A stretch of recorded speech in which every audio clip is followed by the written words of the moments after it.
Colonel Stephen Hiller, who was my husband, played by Will Smith, died a hero. He went up and made a huge sacrifice with the new plane that got destroyed. And but he, you know, that sacrifice that he made is why we have the advances that we do to fight the aliens when they come back the second times with better technology.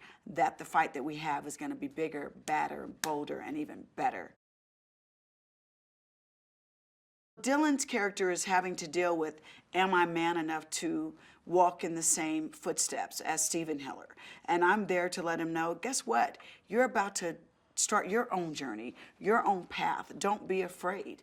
Be all the man that you can be. And I'm glad to see that the mother and son relationship that's with Dylan and Jasmine is so strong and throughout the film, and it's funny at times and encouraging at times, and you know, they kind of got each other's back, and it's good to see that dynamic with a mother and son relationship.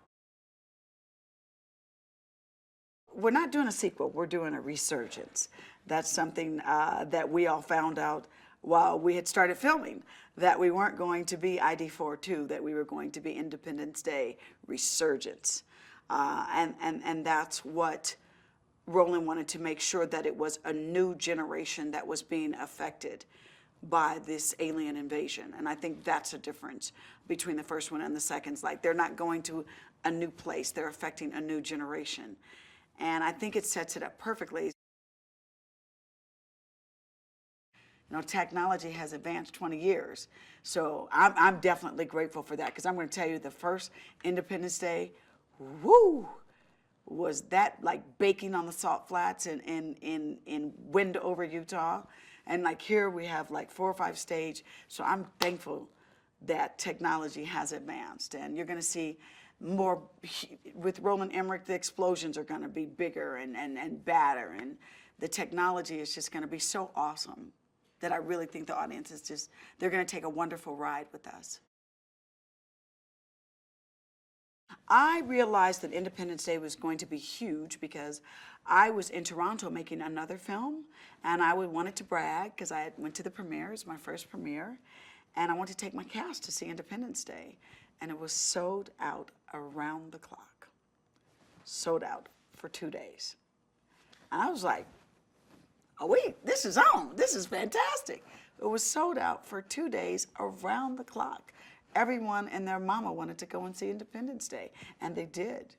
We were literally one of the first big budget sci-fi movies that was just a huge global phenomenon. And that's why they've been waiting on it for so long. And I'm so glad that we're finally delivering it. Working with Roland is just an amazing experience. I mean, it's been 20 years, and he has just made mega hit after mega hit after mega hit. So I really thought that this time, working with him, I said, wow, I wonder, am I gonna get a huge ego? He's gonna have a huge entourage. But he's still that hungry, humble, kind director. There's no drama, there's no screaming. He's just wonderful to work with, and he knows exactly what he wants. And he is absolutely the master of the genre. And I think that that's why it just keeps getting bigger and better for him as well. Can I tell you, getting the cast back together for Independence Day Resurgence was like a beautiful high school reunion. You know, sometimes you go to the high school reunion and some of the people you see, oh Lord, keep it moving.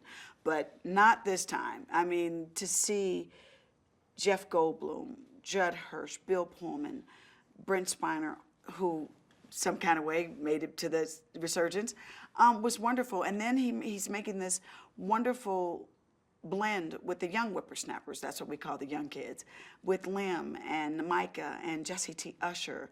So once again, he's mixing a lot of things in the pot that I really feel is just gonna be tasty. And next year, I can't wait for it to come out, because people are really, really anticipating this. I mean, I go on shows now a year in advance doing interviews, and people are just like, man, how's Independence Day going? And of course they ask about Will, but I think the beautiful thing about Will not being here is that he gave us his blessings. And you will feel his presence. you won't feel like, you know, he's so gone. You'll feel his presence. And, you know, he gave us his blessings, and he's doing his thing, and we're doing ours.